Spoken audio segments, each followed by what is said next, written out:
I tried to install in my brain, figuratively speaking, something to be considerate. Because, conflicts and confrontations, some people say, they do conflict resolution. I do conflict avoidance.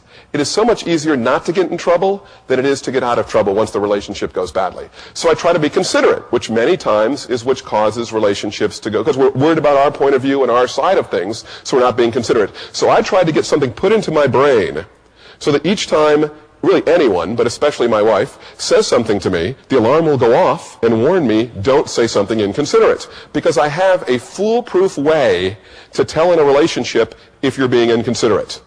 And by foolproof, I mean it works every single time. If you use this rule, you'll find it works every time. Here's what it is. If you're the husband, you're being inconsiderate. That's it. And it works every single time, right? So here's what I'm going to do. My wife says something to me, an alarm goes off in my head, and I'm careful. Let me give you an example. Shortly after I'm married, sitting in my chair minding my own business, my wife comes in and says, "Do you want to go to Montana? My cousin's getting married." Now, I'd met these cousins at my wedding.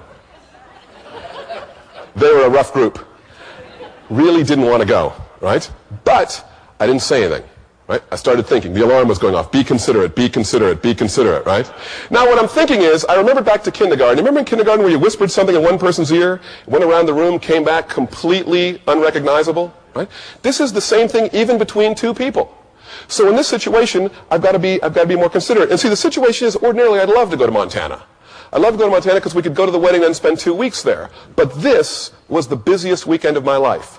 Spring semester ended on Friday. Summer school started on Monday, and summer school is very compressed. I've got grades for 800 students due Tuesday night. To fly to Montana from Stillwater, Oklahoma is 3 plane legs. We land somewhere in Montana, get a rent-a-car, and drive 160 miles to the bar where they're getting married.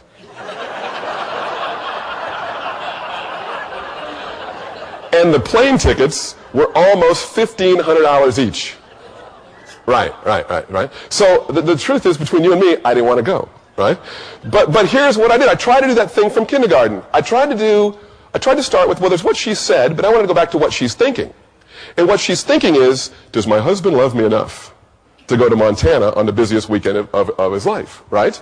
Now, but that's not what she said. If she would have said that, I'm not a total moron, right? I would have said yes. That's how we say it in Oklahoma, moron, right?